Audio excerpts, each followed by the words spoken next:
Hello, it is Tuesday, March 5th. You are watching news from Kazakhstan on K+. These are the headlines. Scandals involving shared construction persist in Astana. Some shareholders are being tried while others are attempting to have their verdicts reviewed. Tastibulak village residents in Almaty region are once again demanding to stop cutting down trees in the local park. Historical monuments are located where the authorities decided to set up a construction site. A modern art center is to appear in Kazakhstan. A well-known Russian gallery owner, Marat Gelman, is to undertake the project.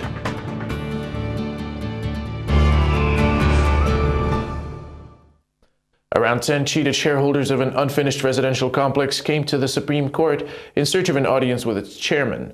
Their complaint was with the latest court decision according to which the site was to be handed over to the developers yet again. The shareholders were unable to get FaceTime with the judge, and our correspondent attempted to find out why. We will set up a tent camp and live here. According to visitors, they signed up for an appointment a month ago. Interest holders were first allowed in the building, but as soon as they voiced their concerns, court officials asked them to leave the courtroom without explaining the reasons and refusing to receive their petitions. Over 300 of interest holders were able to win uncompleted apartments by court 2 years ago, although a month ago the court suddenly changed its mind and turned over the building to initial real estate developer. Currently, the foundation of the building is being inspected. The building may even collapse, and the situation is rather alarming. This might turn into a second Bisoba tragedy. That is why we have many questions to the head of the Supreme Court, and we wanted to meet him on several occasions. We want mass media to be present so that the case remains open to the public. Meanwhile, interest holders with 2 apartments are still in the center of the scandal. Courts confiscated their second apartments and turned them over to interest holders who have no housing. Another trial was held at the city court yesterday, and new evictions are expected soon. Public activists were also present at the trial. They stated that city administration deliberately confronted interest holders with each other and promoted social hatred. The city administration is promoting social hatred between the people who never knew each other. It's best that they didn't know each other and didn't meet at the trial. For the past few months, new scandals erupted involving several groups of interest holders. 300 of interest holders from the residential complex Teritoria Comforta are trying to win the uncompleted building from the real estate developer through court action in order for the building to be completed by the government. Over 400 interest holders owning 2 apartments fell victims to the government decree of April 1st, stating 1 apartment for 1 owner. They are now opposing evictions that started earlier this year. Public activists asked for the mitigation committee to be set up in order to resolve interest holders' problems. However, their request didn't evoke a response from the government yet.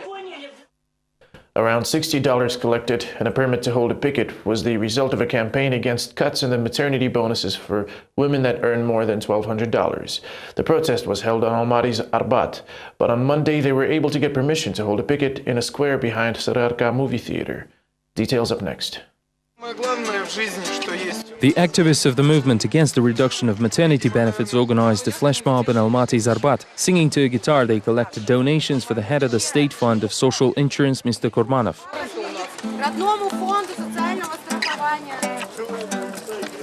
About 10 women participated in Saturday's rally. They were demanding to return the rate at which Kazakhstan women with income above $1,200 would receive guaranteed maternity allowance. Officials say that now the employer has to pay a part of the maternity benefits. However, talking to one of the activists, both the head of the State Fund Kormanov and the Minister Abdenov admit that it is not as easy as it seems.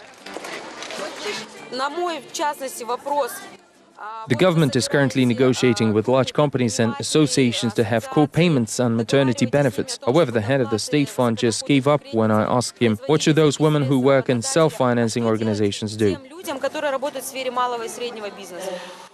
The Gender Forum in Almaty was devoted to the love of God and the current role of women in religion. The female participants were unanimous about a woman's key role in all religions, both as the goddess of the hearth and the bearer of the humankind. The righteous caliphs often turned to either Prophet's wives or his authoritative associates for advice, and in the reign of Umayyads and Abbasids, mothers and wives often influenced decision-making.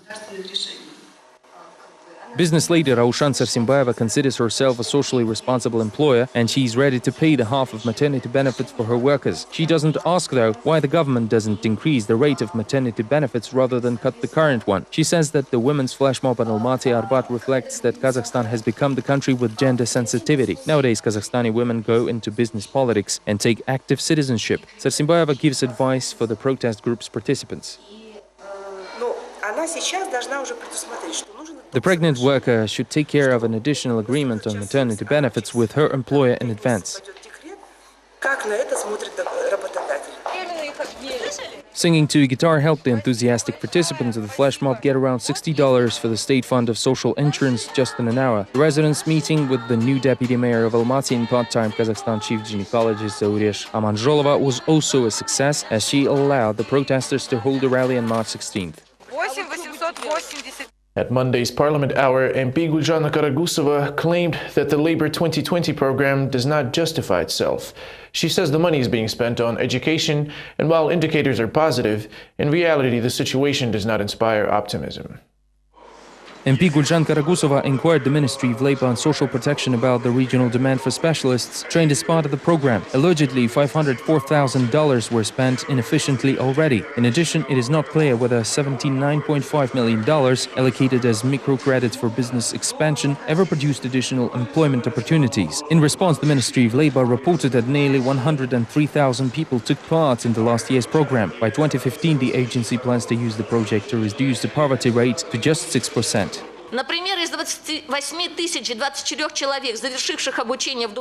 For instance, out of 28,024 people who took part in the program in 2012, only 72% found permanent jobs. This means that the project failed for a quarter of its participants and didn't justify the investments.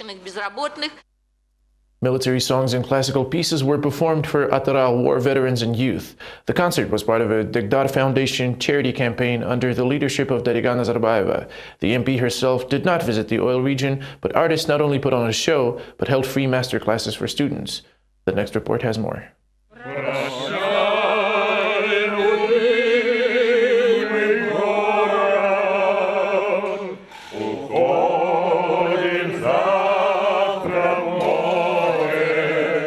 World War II veterans from Western Kazakhstan received great gifts from the humanitarian fund Degdar. The elderly joined the Philharmonic Orchestra in performing songs from the 40s and were presented with food baskets as well as financial assistance. This really lifts our mood and makes us feel young again. It's much better than sitting on the couch in front of a TV. As part of their campaign, artists in local opera house also gave masterclasses to students.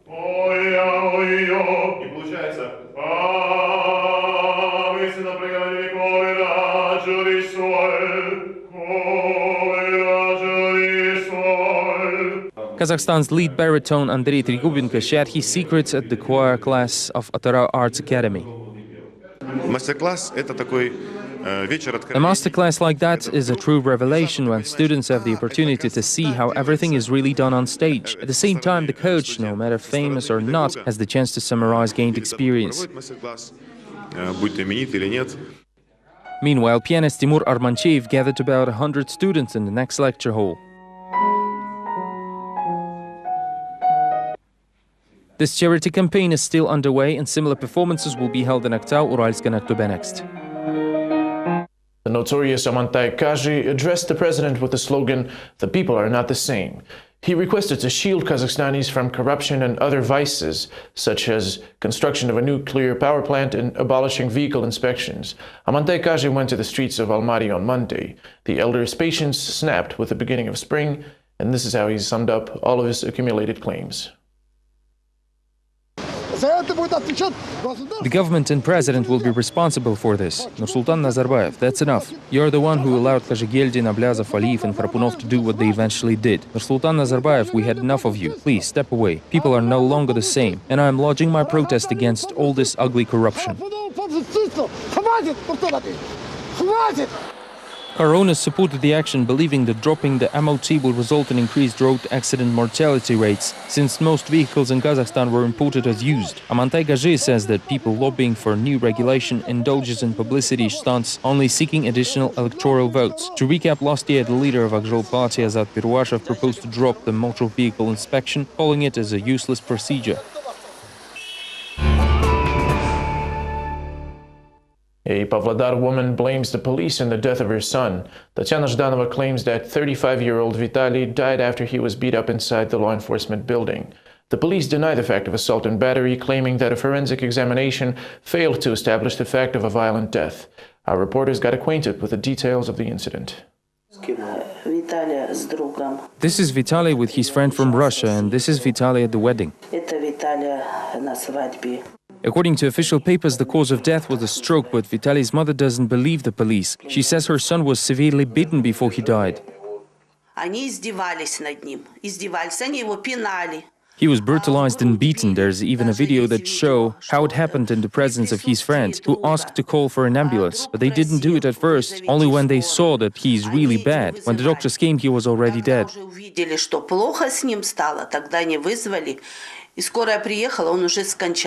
Vitaly was taken to the police station from his home, where he celebrated a reunion with his friend and a female acquaintance. Later in the evening, the woman left the apartment and reported to the police about a stolen mobile phone. That was enough reason for the detention. They took us through several offices and fingerprinted. When it was Vitaly's turn, he didn't feel well, but the policeman flipped a switch and a senior officer showed up, who proceeded to hard punch Vitaly in the chest. The police has its own version of events. Supposedly, no one has ever touched Vitaly. Moreover, officers say they called an ambulance immediately when the man showed first symptoms of sickness. Allegedly, expert evaluation also supports the police story. The fact of the beating can only be proven by a forensic examination, and its findings show no evidence of manslaughter.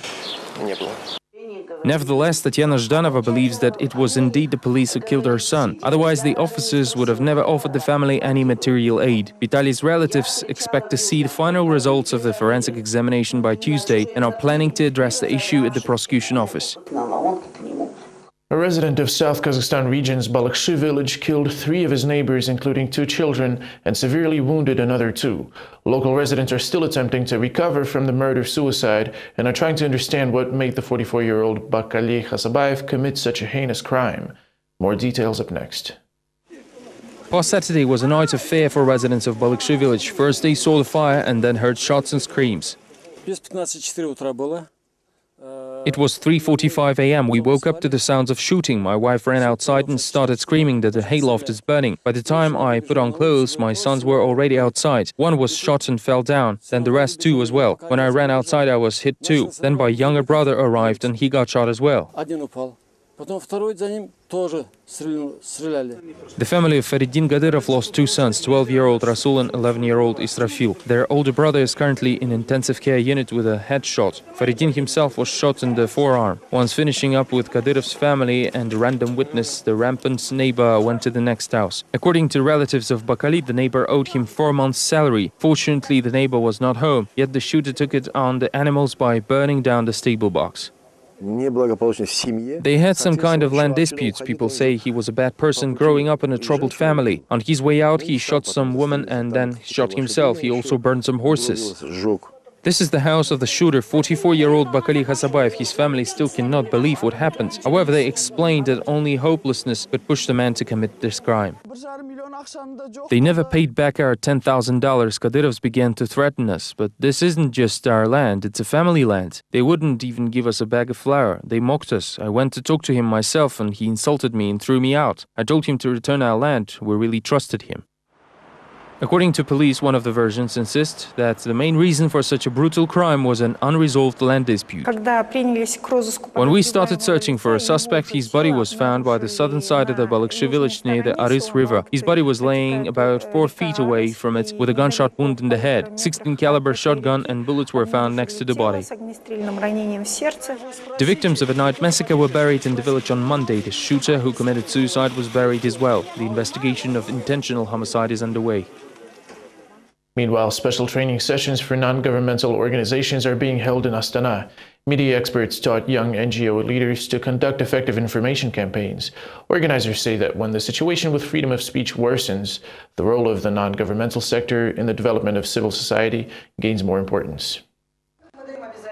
More than a dozen leaders of regional youth organizations gathered in Astana to participate in the seminar for NGOs dedicated to media campaigns and other press interactions. Coaches of the Legal Media Center also explain how to actively involve younger people in social and political life of the country. According to the event organizers, the NGOs should extend their activity beyond informing the population to raise the general positive mood.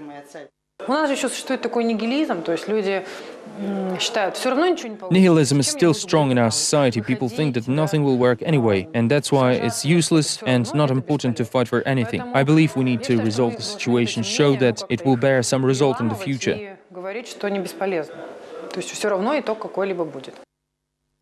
Almaty region's Tastobulak village residents held a press conference in the park. Along with environmentalists, they demand regional authorities to stop cutting down trees. Their claim is that historical monuments adorn the park, while local authorities deny this, moreover saying that felled plants bring revenue to the treasury.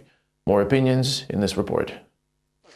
The stir around these trees has been going on for already 4 years. The number of trees is decreasing, and the residents of Tastobulak village of Almaty region tried to put a stop to it this weekend. However, the police didn't take their side. They threatened me, saying that I should mind my own business or else they would arrest me. However, I continued preventing deforestation regardless. They grabbed me by the hand and ordered to go away and stay away. They already built the houses. Where would our children play now? During summer, kids used to play in the shade of our park, yet now the trees are cut down. Yet developers have gone further, building an apartment block on the burial site, which is thousands of years old. Ecologist Melty Usizov refers to it as vandalism. The authorities are vandals themselves. This is an ancient grave mound that belongs to Saki. It is several thousand years old. In our laws, there should be 300 meters around any mound, whereas now they are walking on the mound and fenced it out. In all 3 years, the villagers appealed to the prosecutor's office and the local city administration. The number of stubs and fallen trees is growing. The mayor's last resort is to show the documents, saying there are no grave mounds in the parking area.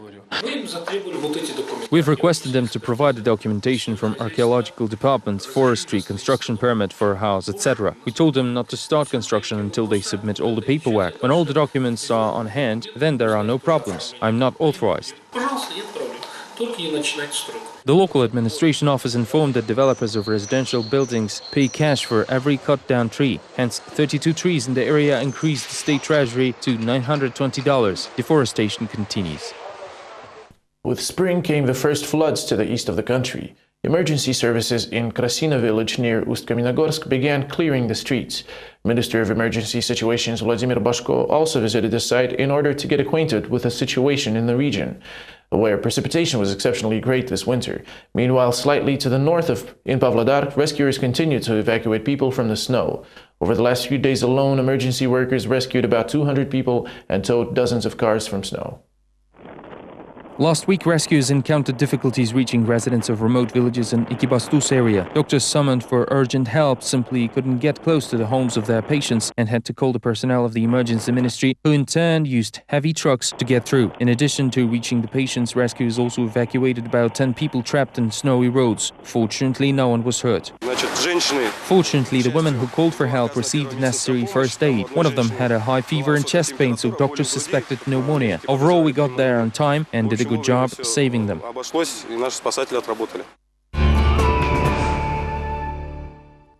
A group of avant-garde artists from Shymkent will hold an exhibition in the Russian city of Perm.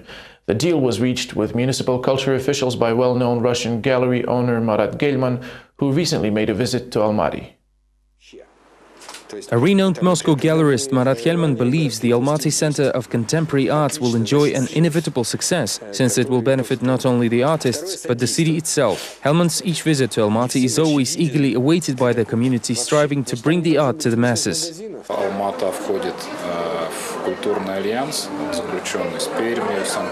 Almaty is a part of the Culture Alliance with Perm and St. Petersburg. We have discussed the possibility of exchange programs. For instance, we expect our artists to visit Perm's Polar Night Fest and Russian artists to be here at the Art Bat event.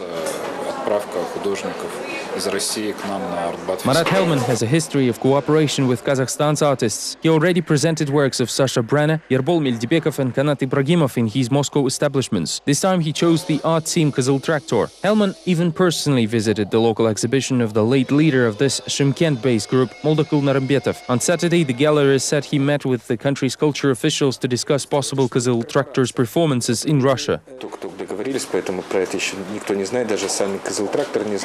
We just struck an agreement regarding the matter, so even Kızıl Traktor members don't know the news. We want to set up a stage for the team during June's Polar Nights in Perm. We want to invite them over for a couple of months so that there will be enough time to show all their talents. After all, Perm really loves and knows Moldakul Narambetov well.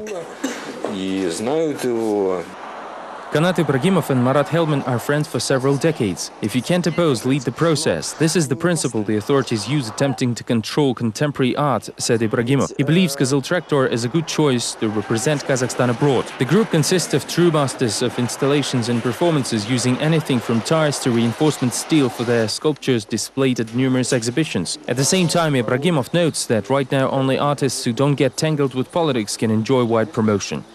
Это бизнес-стратегия Марата, это прежде всего стратег, тактик, и поэтому... Marat is a practitioner and strategist foremost. He will test the waters first, just like in any business. It's important to see small risk ventures through before going for radical projects. Только потом, кстати, пойдут уже, скажем так, радикальные проекты. Several years back, Marat Helman managed to turn Perm, a small cultural province, into a real contemporary art center. The key to his selection is for the art to reflect politics, real life and society. Демократия в искусстве осуществляется сменой диктаторов. The democracy in art is enforced by the change of dictators. This means that any one person could hold a totalitarian rule, but this one person could be changed even annually if desired. Take a pick, one dictator this year and another one the year after. It's not clear whether such approach could work in Almaty. Still, the meeting with Marat Helman visibly excited the local art community. Nevertheless, Kanat Ibragimov used the occasion once again to remind everyone that even if the state allocates a budget for requested projects, the artists themselves will see only crumbs of it after officials will eat the biggest slice of the pie. That's all we have for now. Thank you for watching. See you tomorrow.